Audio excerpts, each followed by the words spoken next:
I love you. Hello, All Things Female fam, and welcome back to All Things Female. My name is Stacey, and if you're new to my channel and you're wondering why I have glasses and frizzy hair, keep watching. No, all jokes aside, if you're new to my channel, click the subscribe button down below so that you're notified when I post new videos every single Thursday. And if you're not new to my channel, click the subscribe button so that you also get notified when I post new videos every single Thursday. But on a real note, why I'm wearing glasses and my hair is frizzy in this video is because I've just done a review for you guys on my henna hair dye that I bought from Lush last week, and I'm super excited to share that with you guys. So I don't want to reveal the color yet because it's not ready. Okay, but on today's topic, we're going to be talking about my puberty glow up story. And the reason why I'm wearing glasses is because I have a sty in my eye, and you will see in my previous video I say the same thing, but apparently Dr. Google says that it doesn't go away for like 3 or 4 days. So I decided, you know what, I'm gonna film it for you guys. I'm sorry if my glasses have this blue shadow. If you don't know what the blue shadow is, check my previous video, I explained it there. So I really hope that you guys enjoy this video. Let's get right into it. So just gonna have to bear with the fact that my dog is barking outside. Okay, so I just want to start off this video by saying that everybody goes on their unique journey of loving who they are and finding confidence in who they are and their uniqueness. Now, with that being said, I know there are a lot of girls and guys watching my channel who struggle with self-confidence, who struggle with the image that media puts on us to be a certain way, to look a certain way. And I just want to come and encourage you guys that you are made that way for a specific reason. Have you ever thought that if everybody looked the same in the world, how boring that would be? I feel like we are God's masterpiece, we are God's artwork, and He created every single one of us unique and beautiful. And I think by you not seeing your uniqueness and not seeing your beauty, you're missing out on the reason why God created you, to change other people's lives. So I just want to remind you that there is only one of you, and the biggest gift that you can give this world is being uniquely you. So instead of trying to find reasons why you shouldn't and why you can't, find reasons why you can and change people's lives with who you are. So this is gonna be all jumbled up and mixed up with my story, my experiences, some advice that I can give you, and basically what I went through. Okay, so let me start my story. From the beginning, I have always been a very sporty person. Sport was always encouraged when I was younger from both of my parents. I have done most of the type of sports you can think of. I swam competitively for 10 years. I did athletics, I did tennis, I played hockey for most of my life, and I did rhythmic gymnastics. So basically, as a child, all I did was eat, sleep, and go to school. The simple life of a child, right? So my weight gain started at the end of grade 7, beginning of grade 8. And I think the reason for this was due to the fact that I was training so hard in swimming. And as a young child, you're not really conscious of what you're eating because it's not such a big thing. You're not so affected by media. And when I was growing up, we didn't have, well, yeah, there was social media, but I mean, I only got my real first phone in grade 6. So, and that was a Nokia 3310. Anyone out there? If you guys had one of those, please like this so that I'm not alone. Anyway, but back to my story. So social media wasn't a very big influence at that point, and you basically just ate. And I think with all the stress of going to grade 8 and going to high school and entering the big high school, I got so pressured and so under stress that with all the sport, with all the pressure that was happening with regards to the sport and going to high school, I just couldn't handle it anymore. And I think the way I dealt with it was by eating. I think that they call it emotional eating. I think I've realized that now. But obviously then I didn't know that. So through my entire grade 8 year, I picked up a lot of weight, and and my height is 163, which is kind of small. And so at my heaviest, I weighed 73 kilograms. And so if you put that into comparison, it just didn't work out well with my sport and the stuff I was doing at the time. I got so many joint pains and unnecessary things that I shouldn't have dealt with at such a young age. So then in the beginning of grade 9, I decided that was it. I was sick and tired of being in that shape and not being able to do what I wanted to do. So I decided to go on Waylace, and I lost approximately 15 kilograms on Waylace through a period of 6 months. But while I was on Waylace, I used my grade 9 year as my transformation year, if I can put it in that way. Then I went on Oratane, I think that's what it's called, that skin medicine. It wasn't the strongest one, which I think is Accustan. I went on Oratane and I went on that for 6 months. That was horrible. It worked really well, but it makes your skin so dry and you got to stay out the sun, and yeah, it was not nice. For anyone who's been on that, like this video, you know what I'm talking about. Okay, so then I've never had braces, so I got a retainer because my mouth was too small for the amount of teeth I had. So I just got a retainer to make more space in my mouth for my teeth. So yes, and at the end of my grade 9 year, I walked into grade 10 and I felt like a completely different person. I'll quickly add that the reason I went on Oratane is because I had really bad acne, and that was purely genetics. But I also think it was also because of my unhealthy eating patterns. And I wouldn't say we had unhealthy food at home, because my mom always cooked really healthy, hearty foods. We always got really healthy lunches. If anyone is watching this that went to school with me, you guys know, like, I always had really healthy food for school. But I think then I would go to the tuck shop and then I would like scallop buy like chips and sweets. And if you know me, I am such a sweet tooth. I am a sucker for sour sweets. So I think that was my downfall, over and above the eating my mom's food at home. It just got way too many calories for such a small person. And then I just want to add the reason why I went on such a weight loss journey. It wasn't for me. It wasn't 90% for me about physical appearance. It was more about my health and about what was happening inside of me, my joints, and the impact that it had on me personally. And I think it became a problem the day I really realized that that's not what I wanted, is when I was doing a biathlon. And I have struggled with asthma for my whole life, and I was doing a biathlon and I just collapsed on the field. And I just realized I was putting my body under so much strain and so much pressure. It just wasn't good for me at all. Weight is not a personal appearance thing for me. It is more a healthy life choice. I really love healthiness, if that makes sense. Okay, so back to my story. After those 6 months, I started grade 10 and I started with a new attitude. I was more confident, I was more motivated, my schoolwork started getting better, I started achieving a lot more in my sport, and my asthma symptoms started decreasing. And that was for me one of the biggest, most amazing things that I had experienced on that journey, is that I wasn't struggling to breathe when I ran. I didn't have to take my asthma pump as often. When we played hockey games, I didn't have to take my asthma pump all the time. So it really was so triumphant for me at that point. Then from grade 10 to matric, I feel like I really had a very healthy relationship with food. I really learned how to balance my food quantities being on Waylays. It really helped me a lot to learn about food and to learn about the different quantities that one should be eating.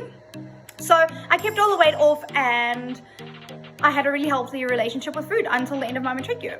And then varsity came, and this is where a lot of people say eerstejaars syndroom. And for those of you who don't know what that is, they say like when you go into first year, you pick up like a lot of weight at varsity. And that was like completely the opposite for me. In this case, I actually developed a really unhealthy relationship with food, which was weird, but it happened. And it was only because I was so busy. I was so extremely busy with hostel activities, sports, studies. Everything just was like sad. Everything was just so busy, and I just completely forgot to eat. Like I didn't get time to eat. So it wasn't really an unhealthy relationship with food. It was kind of just like I was so busy, and I didn't plan, because I didn't have all the knowledge I have now. So I didn't plan my food out and meal prep and whatever. I mean, if you don't know it, you're not going to do it. So yeah, that's basically my story there. So that's what happened in my first year. So this might sound really weird, because if you know what I'm studying, and for those of you who have missed it, I studied a BSc Human Movement Sciences and Physiology degree. So if you know anything about that, it's all physiology and the processes in the human body and your organs. And that was for me like extremely insightful. I really loved physiology.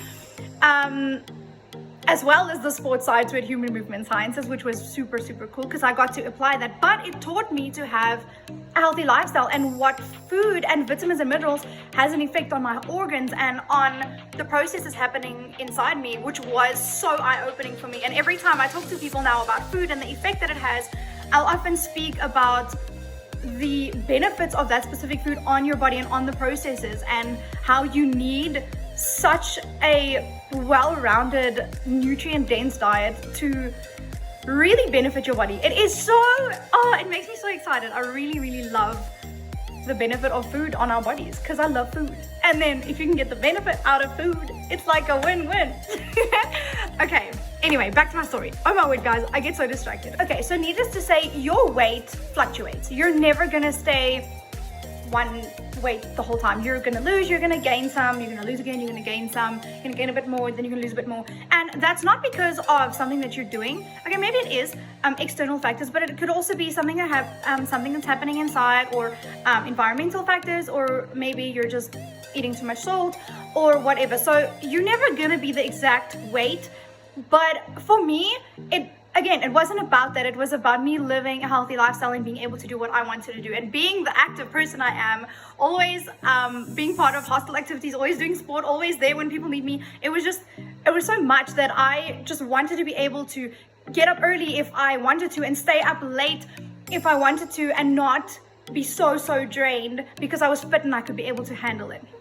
So don't put so much pressure on your weight. Don't put so much pressure on your physical appearance. Do it so that you can live your life to the fullest. But on the flip side, I never picked up the weight that I lost. So I've never been back to where I was, which is for me super cool because I've learned a lot more now, and I know a lot more now than I did then. Okay, so an update on my life today. I have a very healthy relationship with food, and I have learned to balance my busy lifestyle with my meal busy lifestyle, if that makes sense. So I can balance my food out now with how busy I am, and I'm able to prepare my food in advance. With all the knowledge I know now, it's helped me a lot to be able to reap the rewards both ways, to be very active. And by active, I don't mean always working out, always exercising. I do exercise every day because I naturally have a lot of energy, so I've got to work that out. But I mean by the tasks that I'm doing and stuff that keeps me busy on a daily basis. And then I just want to add that exercise and diet, I would say, I don't even want to call it a diet because I think there's such negative connotations with that. I want to call it a lifestyle. So I think that exercise and living a healthy lifestyle have never been for me about the way I look. Yes, that is a secondary effect, but it's mostly been for me the way I feel and the confidence that I have in myself and the ability that I have to do things that I want to do. It's been about the health on my organs, about the health and the effect that it has on my heart and on my mind. So basically, my new definition of beautiful is healthy. So I've actually gotten to the point where I research all the food that I eat. Not all of it, but I love researching the effects or the mineral and vitamin content of those specific foods and the benefit that it has on our bodies. It is the most interesting thing for me to research a specific food and the effects that it has on my body. All in all, I just want to say that my story is very personal to me, and it is a journey that I went on with self-love and confidence and loving who I am and loving the uniqueness of me. And I think that we never really reach that point of really fully being confident in who we are, because social media is constantly trying to define who we should be. But I am so content with the person that I am at this stage, and that is for me a huge milestone, is when you become content in who you are and you love who you are. You can get placed in situations that people don't like you, or whatever the situation might be. You know who you are and you know your identity, and nobody can take that away from you. So I'm sharing this story to tell you guys that everybody started somewhere. So look at yourself in the mirror and realize that you have purpose, you have uniqueness, and you have identity. And until you realize that, you're not going to be living in the full purpose for who you are. So whether you're a guy or a girl and you're watching my video, I really hope that this motivates you to really do some soul searching in who you are, to become the amazing person that you were destined to be. Because until you reach that full contentment with who you are, you cannot reach that point to where you can achieve to the best of your ability. And then I also want to say that don't ever judge a person on the journey that they've been through or the journey that they're going through. Everybody is on a journey in some other way or another. And I think before we say something harsh to someone else, let's watch what we say, because we don't know what that person is dealing with. We don't know what that person goes home to. So that is, like I've said, this video is going to be very jumbled up, but I really want to speak life into you guys, and I really want us to be a generation that stands up for being who we are and really knowing who we are. And I think that is going to be the success of our generation. So no, I don't have my life figured out. I don't know everything about life and about diet and about everything, but I love research, and I think that knowledge is power. And if I can equip you guys with knowledge and with information, you guys can go apply that, and that for me is so empowering. You can take that into the world and you can share that with others, and the more knowledge we have on certain subjects, the more we can apply it and live better lives. So I really hope that this sheds some light on some situation in your life, and I really hope that you take what I've said into consideration and you really realize your true purpose and who you are, so that you can make an influence on this world. Even if it's, I often say that my goal is not to change 1 million people, is to change that one person. And if you can die knowing that you've changed one person, or you've changed the perspective of one person, that is for me the biggest goal, is to really empower someone else to be the best person that they can be. Okay, so now we have come to the end of this video. I hope that you guys really took something from this video, and I hope that you enjoyed it. This is really a personal life experience of mine, and I just felt like I really needed to come on here and share that with you for whoever is dealing with a similar situation. Don't be too hard on yourself, girl or guy. You've got this. Just stay strong and make sure that your mindset is right, your mentality is healthy, and that you have a positive mindset towards things. And if you guys are struggling with your mindset or a negative mindset, DM me on Instagram. I will do my best to help you and keep you positive, especially during these times. Let us just be a support for one another. So yeah, I hope you guys enjoyed it, and I will see you next week for some more videos.